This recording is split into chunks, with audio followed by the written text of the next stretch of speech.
Private finance ఏజెంట్ల వేధింపులతో మహిళ మృతి చెందిన ఘటన మెదక్ జిల్లా తూప్రాన్లో జరిగింది. తూప్రాన్లోని వరలక్ష్మి అనే మహిళ ఇంటి నిర్మాణం కోసం బంధన్ బ్యాంకులో 69,000, 5 స్టార్ బ్యాంకులో 4 లక్షలు, క్రిష్ బ్యాంకులో 70,000 లోన్ తీసుకుంది. అయితే లోన్ రికవరీ కోసం ఏజెంట్లు వేధించడంతో మనస్తాపానికి గురైన వరలక్ష్మి చెరువులో దూకి ఆత్మహత్య చేసుకుంది.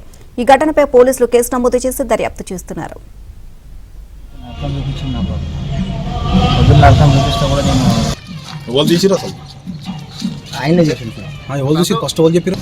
చెరువు కట్ట పని పోతారు కదా సార్, వాళ్ళు చూసి మాకు ఫోన్ చేశారు. వాళ్ళ పేదలు సార్, మా వాళ్ళకి ఎవరికో చేసారు, ఒక్కళ్ళకు ఎవరు చేసిన ఎవరో కాలం పట్టది అని చెప్తే టైంకి వస్తారు. టైంకి వచ్చి వేధిస్తుంటారు సార్.